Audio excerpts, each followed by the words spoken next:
So back when I was in middle school, about like 15, 16 years of age, I remember I was very scared of speaking in public. My biggest thing was my hands used to shake a lot and my body used to shake as well. But when I was about 22 years old, I remember that's when I started actively trying to rectify this issue. And I remember following 3 things. That brought me from a point where I was first scared of speaking in public to a point where I could manage it with slides as long as it's something technical.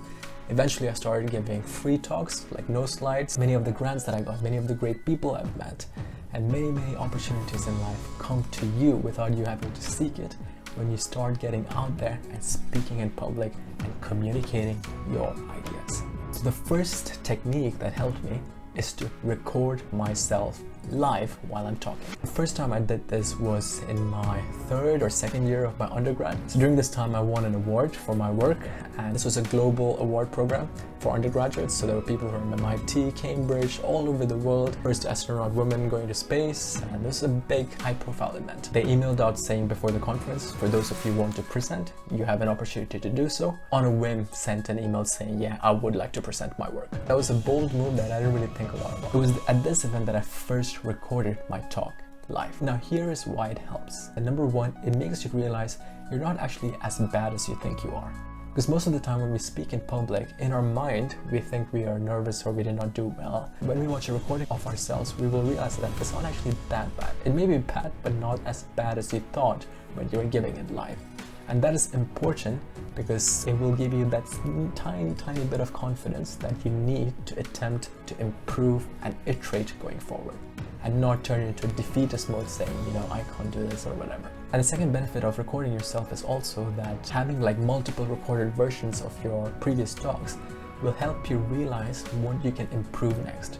So I remember after that talk, I would watch my videos and I would notice I used to be static, stuck in a place. For my next talk that I would volunteer for, I would think of like that one thing that I could improve. So I eventually started moving around during my talks, and just watching you improve small bit at a time gives you more confidence to try and do more talks, because you know that you will improve over time. And also you have to remember that you don't have to do this for every talk. Nowadays I don't record myself at all. I'm very comfortable giving talks at many scenarios. I've given talks in pubs, universities, lecture halls, but initially when you're trying to build up that confidence, it's a very useful thing to record yourself. And the second thing you can do is to simulate the event as much as you can. And this is not some self-help wishy mumbo jumbo talk. There's actually some real science to it. So in my PhD, I was doing brain-computer interface work, connecting the brains to machines. So one of the amazing things about the brain is imagining and visualizing is as powerful as really doing it. For example, there's this part of the brain called the motor cortex, which controls all our movements or our actions. So when I move my left hand like this part of my motor cortex usually lights up. By light up, I mean like decrease in power. I won't go into the technical details, but just imagine it as lighting up. But the funny thing is, if I don't move my hand and just imagine moving it in my mind, the same part lights up, although to a lesser extent. And that's called motor imagery.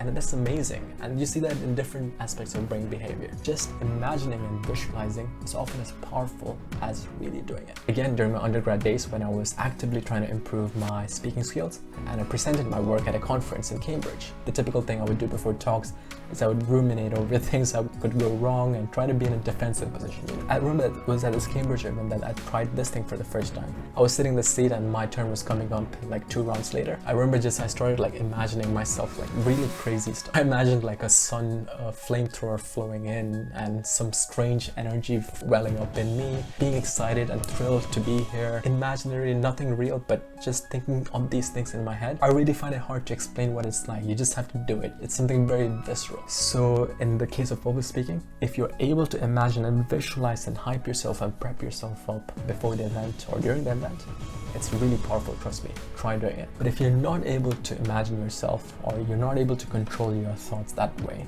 another powerful thing is virtual reality. The whole fundamental philosophy behind virtual reality is to simulate magical imaginations that defies reality. There are VR, virtual reality apps out there that simulates an environment for public speaking. So there will be slides like behind you, there will be a few simulated human beings sitting at the audience, and you give your talk. And it's amazing because it's the closest thing to a real life presentation, like simulation, that you'll have. It's not simply looking at a mirror, because it's in VR.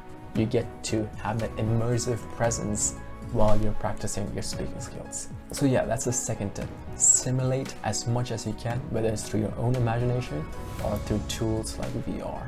And the final technique and tip that I would want to share is something that is very traditional. This is fundamental, and it is the only way you'll get at public speaking. And my take on this rule would be the rule of 20 volunteer talks. 20 volunteer talks. This cannot be an invited talk. This has to be you putting yourself forward to give 20 talks voluntarily. If you just manage to speak at 20 events where you volunteer yourself, I can guarantee you will become a better public speaker and you will improve over time. Again, back in my undergrad days, we had this massive event within our department. A lot of people, I think there was more than 300 students there. I was kind of hyped up because I wanted to practice my talk. No one in the whole hall like volunteered for it, and I just volunteered myself, put my hand up like that, and my hands were shaking like hell. I can clearly remember that.